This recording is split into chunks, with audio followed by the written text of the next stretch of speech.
de este tema que se refiere al arete y a la polis.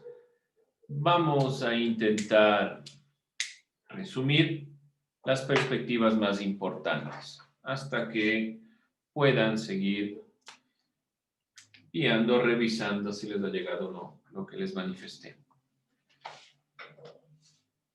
¿Qué podemos nosotros recordar principalmente de estos elementos? Que nosotros podemos hablar principalmente de arete como concepto. ¿Qué era? ¿Qué recuerdan? Estar dotado de excelentes cualidades. Ya, podemos definirlo como estar dotado de unas excelentes cualidades, es decir, que aquella persona que alcanza la consideración de la virtud es aquella que puede alcanzar la principal consideración de estar dotado de estas cualidades, de estos elementos que le hagan mayormente virtuoso. Y decíamos que tenía una doble significación. ¿Cuál era esa doble significación de arete?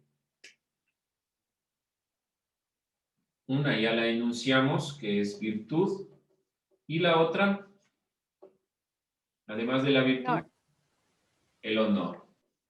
¿Sí?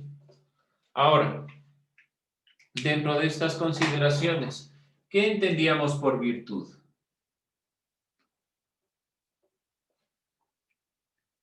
Listen. ¿Sí? Sabiduría. Ya, El conocimiento entre el yin y el mal. ya. Entonces, pero esto no olvidarse. Cuando hablamos de virtud, sí son esa expresión de los más altos ideales, de estar dotado de estos más altos ideales. Pero para Sócrates, para este filósofo, eso no olvidarse. El camino para ser virtuosos, para estar dotados de estos elementos, de estos ideales, que normalmente no se podrían acceder, están guiados principalmente por el conocimiento. Específicamente por la sabiduría. Ya le subí, listen. Ya le vemos. Ya le vemos. Entonces, dentro de estas consideraciones propias, dentro de estas perspectivas que les vengo enunciando, la consideración es de este filósofo. Continuando con esta perspectiva, entonces, les digo que lo que nosotros decimos que el camino para poder llegar a la virtud es la sabiduría, es un criterio propiamente de Sócrates. Eso no se olvide.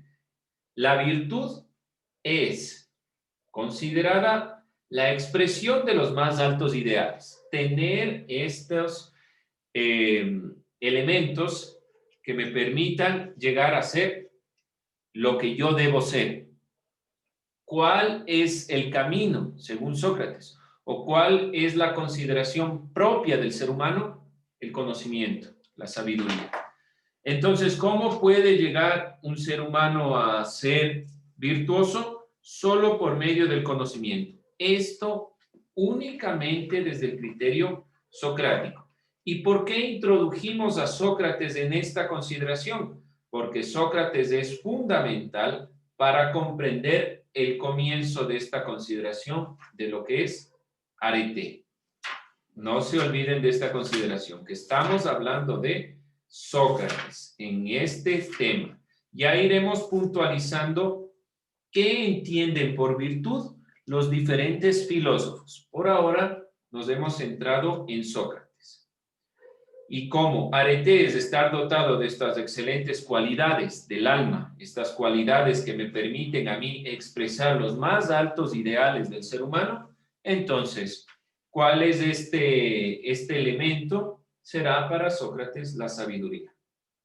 Pero principalmente nosotros con arete en el término de virtud entendemos la idea de lo que están guiados a hacer las cosas. La habilidad que se tiene para hacer algo con excelencia, de la mejor forma posible. Esa es la virtud, la cual nos permite llegar a la excelencia. ¿Y por medio de qué llegamos a la excelencia?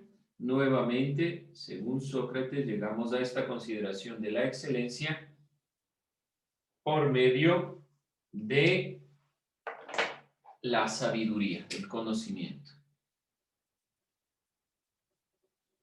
Entonces, dentro de su etimología, dentro de la consideración propia de la palabra virtud, puntualizando, es la excelencia. Para llegar a esta excelencia, los más altos ideales de estar dotado de estas cualidades que me permitan llegar a la excelencia, solo lo podré hacer, según Sócrates, por la consideración propia del ser humano. Lo que el ser humano hace, que las otras especies no. Generar conocimiento. Y en cuanto al honor, ¿qué decíamos que era en esta definición?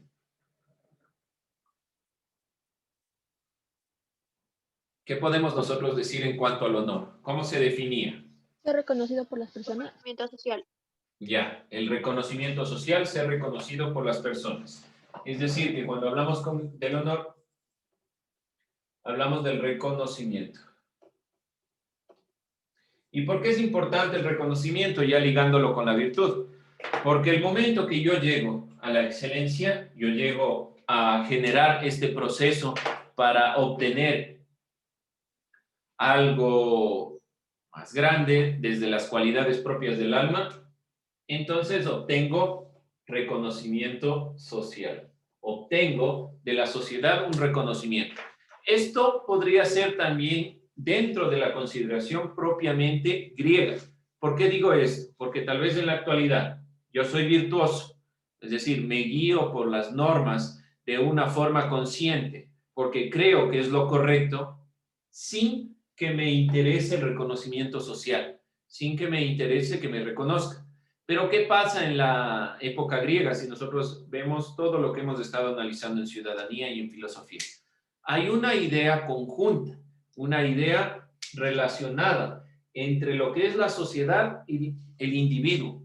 Por lo tanto, lo que yo analice, piense, opine, estará directamente relacionado con la sociedad, con el criterio de la polis. Por eso es que nosotros decíamos que esta concepción de arete, esta concepción propiamente de llegar a la excelencia, está también direccionada con el término de polis. ¿Y cómo definíamos a polis? Al concepto polis.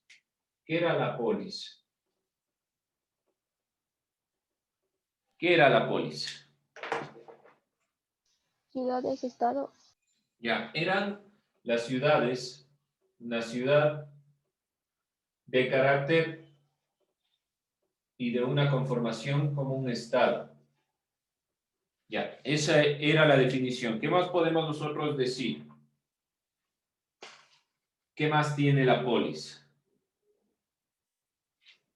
Además de esto, la polis, que es la relación entre los seres humanos, está ligada con la consideración del arete, ya que la polis recoge los más altos ideales.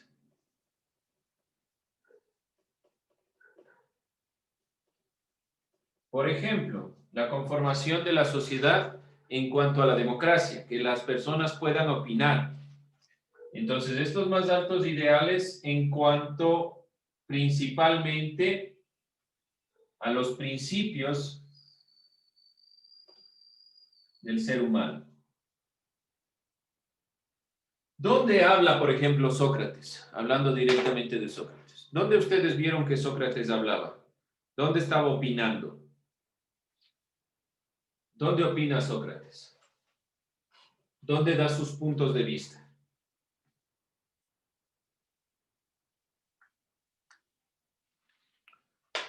¿Recuerdan?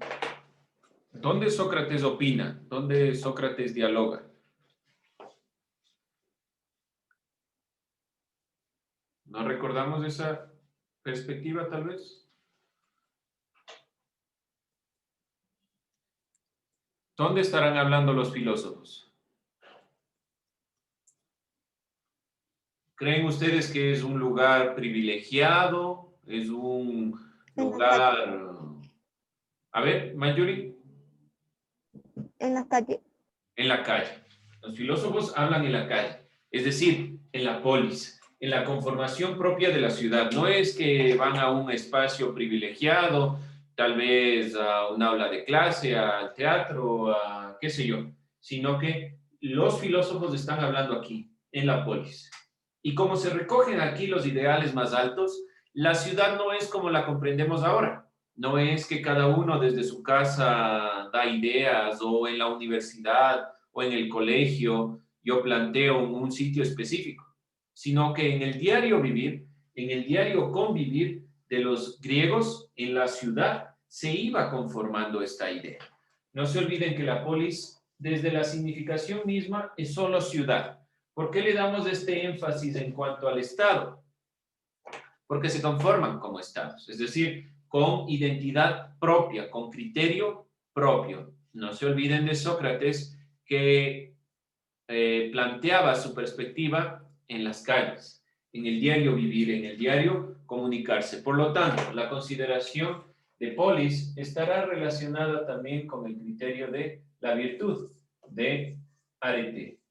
Nosotros vamos a entender directamente para la clase de filosofía y relacionarle al arete con la virtud, ¿sí? Vamos a hacer esta relación más allá del honor, principalmente porque la virtud es el tema que será centro de algunos filósofos. La filosofía le interesará esta consideración en una parte de sus visiones de la filosofía que es la ética. ¿Preguntas, dudas? ¿Algo no queda claro? ¿O todo está claro?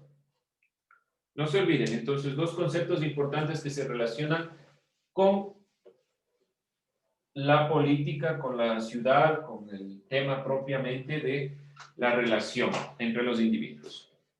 Vamos entonces a evidenciar otro tema. El que sigue son las producciones del pensamiento.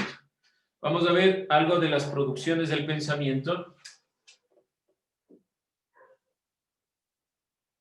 Las producciones del pensamiento.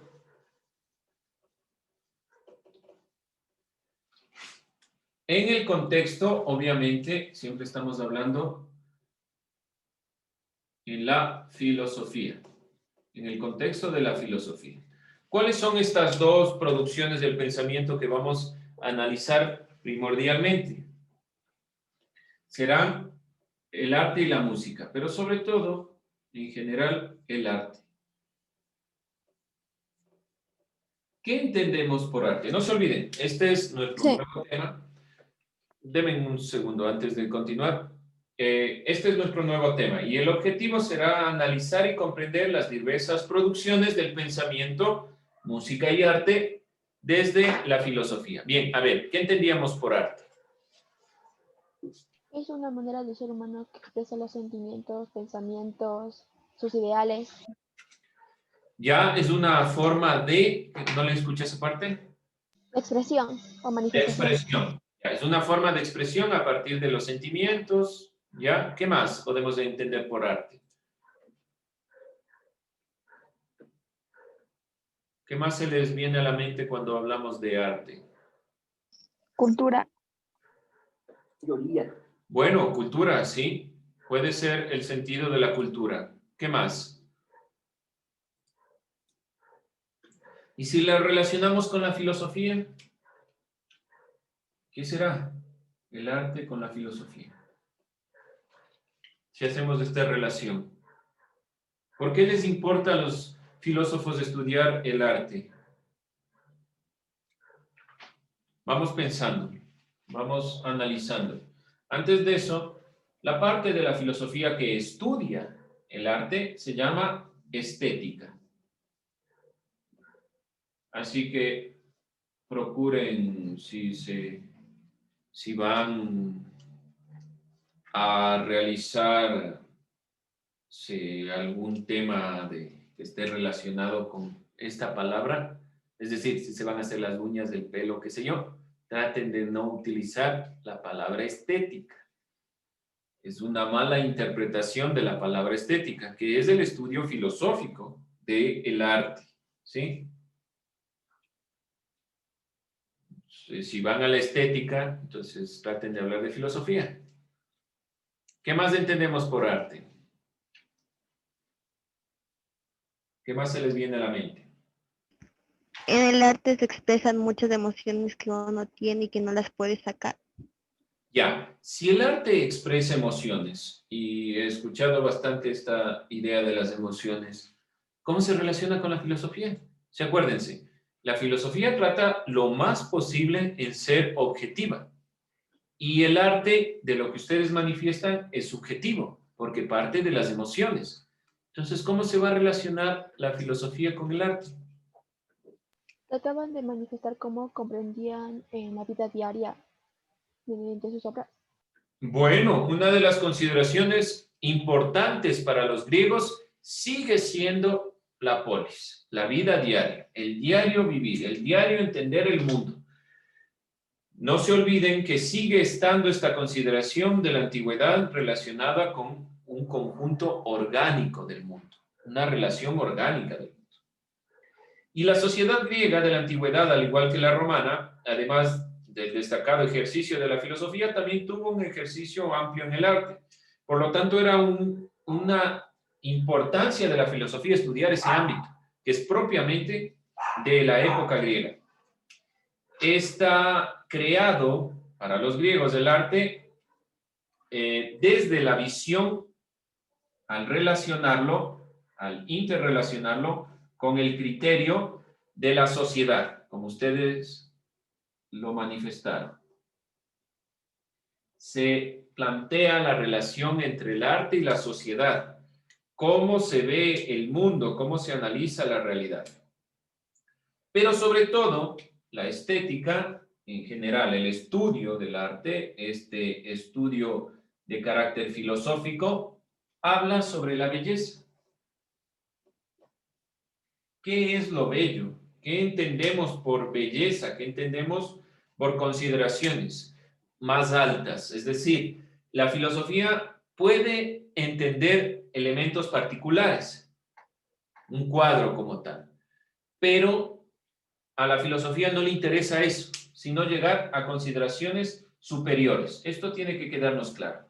Si nosotros hablamos de filosofía, estamos hablando de conceptos. Por eso trabajamos de esta forma. Vemos y trabajamos con la mayor cantidad de videos y material visual que se pueda, pero si ustedes se dan cuenta, trabajamos principalmente con el pizarrón, intentando enunciar conceptos.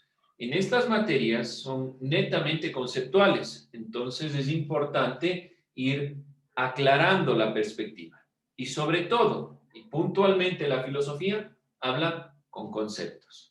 No de ideas concretas como tal, no de, qué sé yo, este cuadro es bello, este cuadro es feo, sino de la belleza en una forma general. Una de las primeras características del arte griego es el idealismo de carácter estético. ¿Qué quiere decir esto? Aquí el sentido del idealismo está entendido por obras que se orienten a representar principalmente la perfección. Pero siguen siendo interpretaciones. Ahora, ¿de qué se tratarán estos elementos que se plantean? Vamos a visualizarlo. ¿Qué podemos nosotros observar de este video? ¿Qué conclusiones podemos sacar? ¿Qué ideas podemos sacar? Que el ser humano podría ser capaz de crear cualquier aspecto que podría crear belleza y entonces eso le generaría virtud y esto le hace querer alcanzar la perfección en cualquier ámbito. Ya, entonces, este sentido del arte va a estar muy relacionado con el criterio de la virtud. Por lo tanto, el llegar a las consideraciones más altas de la perfección, sobre todo llegar a la consideración propiamente del criterio. Dígame. Aunque le interrumpa, puedo abrir la puerta de mi casa. Entonces, dentro de estas consideraciones, propiamente hablando de la virtud, si hablamos de que es alcanzar los más altos ideales, alcanzar la perspectiva propiamente de la expresión del alma, estará guiado también y relacionado con el sentido de la perfección. Hay una relación aquí entre el sentido del arte y la virtud. Para los griegos es importante. Pero ¿quién es el que hace arte? El ser humano. Por lo tanto, ¿qué van a retratar los griegos en sus obras artísticas? Solo el ser humano, porque es el que interpreta el mundo, el que entiende la realidad y por lo tanto, si es aquel que entiende la realidad, debe ser él mismo el que se retrate. A esas consideraciones se llega desde la filosofía para poder comprender qué es el arte para ellos, para los griegos, que es una conformación, por decirlo de alguna forma, algo diferente de lo que nosotros ahora comprendemos por arte, que es una interpretación de los sentimientos, de las sensaciones, pero para los griegos está muy relacionada a la perfección y a la perfección de comprender el ser humano. Eso será lo bello. Y hay consideraciones y elementos importantes para poder entender esta perspectiva de lo que es propiamente la belleza. Los griegos hablan de aspectos para poder llegar a ser, considerar que algo sea bello, y estos aspectos son la simetría y la proporción. ¿Qué entendemos por simetría? ¿Qué entienden ustedes por simetría? ¿Qué se les viene a la mente cuando digo simetría? Que está igual de ambos lados. ¿Perdón? Que está igual de ambos lados. Ya que tiene una relación en ambos lados, ¿sí? Es decir, que si nosotros vemos un objeto, es simétrico cuando sus lados son iguales. Bueno, en cuestiones de carácter matemático, muy bien. ¿Qué más se nos viene a la mente? Busquemos, ¿qué será simetría?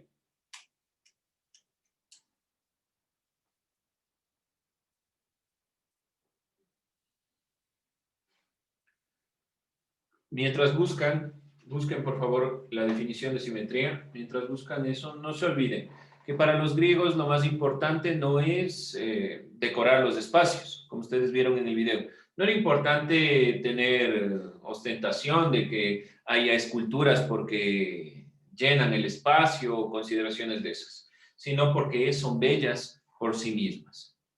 ¿Alguien encontró esta consideración? Simetría es un rasgo característico de forma geométrica sintética. Ya es un rasgo característico de qué, pero... Es el giro que experimenta todo motivo de manera repetitiva hasta que finaliza consiguiendo la posición idéntica que tenía al principio. Ya, entonces, de lo que acaba de decir, si el principio es el ser humano, entonces la relación que yo le dé con la obra como tal debe parecerse lo más posible a la idea que tengo yo de ese ser humano. ¿Sí? Por ejemplo, si vemos la conformación propia del arte, ¿qué será? Los dioses, serán tal vez la conformación de la mujer, del hombre, como un ideal. Si nosotros vemos las obras, son ideales, son ideas que se tienen sobre la consideración del arte. Por lo tanto, es importante comprender esta idea del arte griego en tanto la proporción, es decir, proporción, nosotros hablamos de que se parezca lo más posible a la realidad, que tal vez el objeto que estoy realizando no tenga una cabeza más grande que el cuerpo. Eso hablamos de proporción. Y la simetría, que tenga las dimensiones correctas, cómo se conforma para un ser humano. Vamos a ir puntualizando esta temática. Vamos a terminar ahí la clase.